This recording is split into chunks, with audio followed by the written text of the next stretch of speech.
53 pages of documented federal charges, more than 30 identified underage victims, months of coordinated law enforcement work, survivor testimony, corroborating evidence, a case that prosecutors described as solid enough to send one man to federal prison for decades. Now picture it sitting in a drawer, unused. In 2007, the federal prosecutor responsible for that case did not take it to trial. He did not call a single survivor to testify in open court. He met privately with the defendant's lawyers without telling the victims the meeting was happening, and he made a deal. The defendant would plead guilty to 2 lesser state charges, serve a fraction of a real sentence, leave jail for up to 16 hours a day, 7 days a week, and in exchange, the federal charges against him and against unnamed co-conspirators would disappear entirely. The women who had been abused as teenagers found out when it was already over, when the ink was already dry, when there was nothing left for them to do but live with it. That is not a theory. In 2019, a federal judge ruled it a violation of federal law. Jeffrey Epstein had no college degree, no inheritance, no conventional path to power, and yet by the time the first arrest warrant was issued, he occupied a position in American society that most people with every advantage never approach. Manhattan mansions, a private island, a private jet, a social network stretching from sitting president to royalty to the most powerful institutions on earth, and behind all of it, a trafficking operation that abused dozens of underage girls, largely in plain sight, across more than a decade. What follows is not conspiracy, it is documented court findings, verified federal investigations, and journalism that changed the trajectory of the case. The reality is more disturbing than most of the theories, not because of what was hidden, but because of how much happened in the open. The man, the myth, the network. January 20th, 1953. Jeffrey Epstein was born in Brooklyn, New York, to a working-class family. Nothing in his early biography explains what comes next. No Ivy League degree, no inherited wealth, no financial credentials. The paperwork trail on his formative years is thin. What he had was something harder to quantify and far more dangerous in the wrong hands, an extraordinary talent for making powerful people believe he was indispensable to them. In 1974, Epstein secured a teaching position at the Dalton School, one of Manhattan's most prestigious private institutions, whose student body represented some of the wealthiest families in New York. He taught mathematics and physics. He was 21 years old, without a college degree, hired to educate the children of the elite. The connections he made there were the first rung of a ladder he would climb with remarkable speed. Through those Dalton connections, he landed a position at Bear Stearns, one of Wall Street's most powerful investment banks, in 1976. No formal qualifications, no financial training, just the right introductions at the right moment. He rose quickly, working his way to the level of limited partner before the firm asked him to resign in 1981. The reasons were never made fully public. After Bear Stearns, Epstein claimed to run a private wealth management firm serving billionaires exclusively. Almost no clients were ever publicly named. His business model was never coherently explained. Money flowed in from sources that remained opaque to investigators for years. The one publicly known major client was Les Wexner, founder of L Brands, the parent company of Victoria's Secret and Bath and Body Works. Beginning in the late 1980s, Wexner granted Epstein a level of financial access and legal authority that federal investigators would later describe as unusual to the point of inexplicable. He was given power of attorney. He was permitted to act on Wexner's behalf across a broad range of financial decisions. And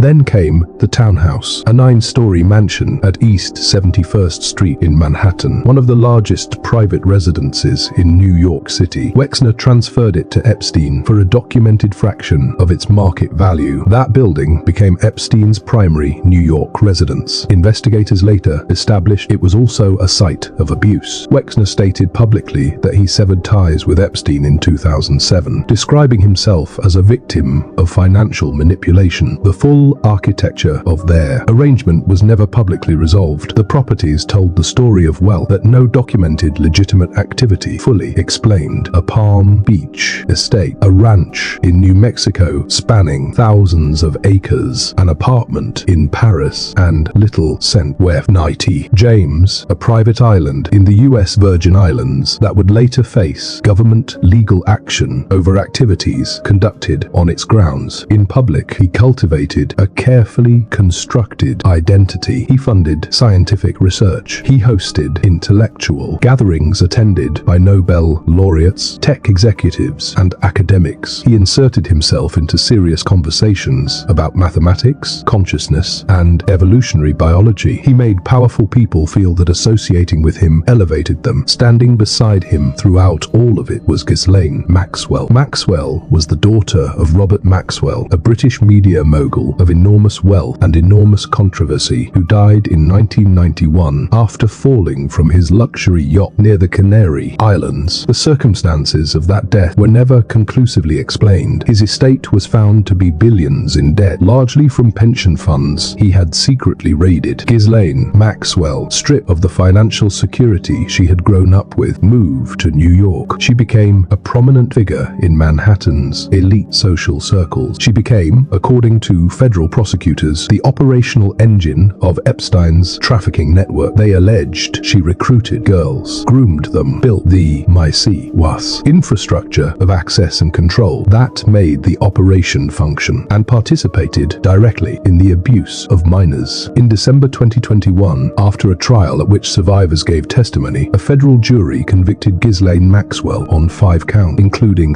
trafficking of a minor. In June 2022, she was sentenced to 20 years in federal prison. She maintains her innocence, but her conviction came long after the first moment justice could have intervened, long after the deal that made everything harder, the deal that changed history, the case that would eventually bring Jeffrey Epstein to partial justice, began not in a federal building in Washington, not in a Manhattan courtroom, but with a mother's phone call in Palm Beach, Florida. The year was 2005. A 14-year-old girl had been to Epstein's Palm Beach estate. Her mother reported what she believed had happened to local police. Detective Joe Recarey was assigned the investigation. He was methodical, relentless, deeply disturbed by what he found as he pulled the thread. More victims emerged, then more. Each account followed a recognizable pattern. Young girls, recruited under false pretenses, brought to Epstein's estate, abused, and in many cases used to recruit others. Palm Beach Police Chief Michael Recarey reviewed the evidence and concluded it was not merely a local matter. He pushed with increasing urgency for federal intervention. Federal investigators took the case and built it further. They identified more than 30 alleged underage victims. They assembled a 53-page indictment. Prosecutors examined what they had and determined it supported decades of federal prison time. The lead federal prosecutor was Alex Acosta, the U.S. Attorney for the Southern District of Florida. And then, instead of taking the case to trial, Acosta's office began negotiating. The negotiations happened privately between Acosta's office and Epstein's legal team, one of the most expensive and strategically assembled defense groups money could buy. The outcome was a non-prosecution agreement, a deal structured to end federal exposure, not just for Epstein, but for any unnamed co-conspirators connected to the investigation. The terms were these: Epstein would plead guilty to 2 state-level charges: solicitation of prostitution and procurement of minors for prostitution, not federal trafficking, not the charges. The 53-page indictment supported state charges handled in Florida, carrying a fraction of the consequence. He would register as a sex offender, pay restitution to approximately 36 victims, and serve 18 months in the Palm Beach County Jail. The victims were told nothing until the deal was already signed. This was not an oversight. The Crime Victims' Rights Act of 2004 was explicit. Crime victims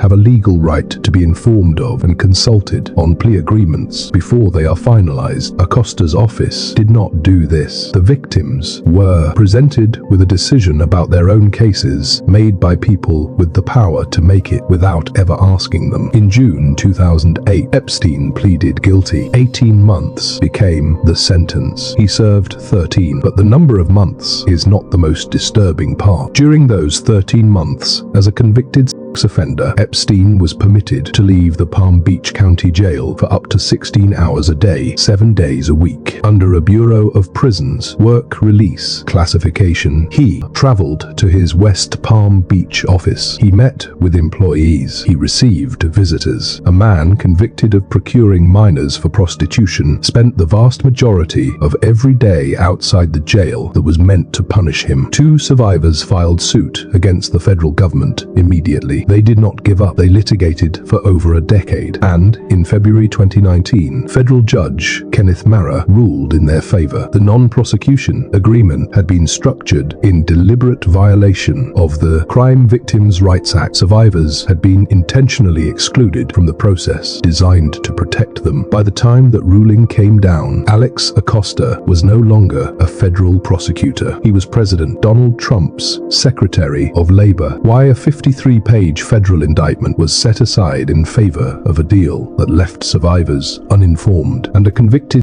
offender free to leave jail before breakfast every morning. That question has never been answered on the public record. Acosta later testified he believed federal intervention had produced the only prison sentence Epstein would otherwise have faced at all. The former Palm Beach state attorney directly disputed that account. Both cannot simultaneously be true. What pressures shaped the outcome remains unknown. What is known is this: the deal held for a decade, and for every one of those years, the women it affected woke up in a country that had decided their testimony was not worth a federal trial.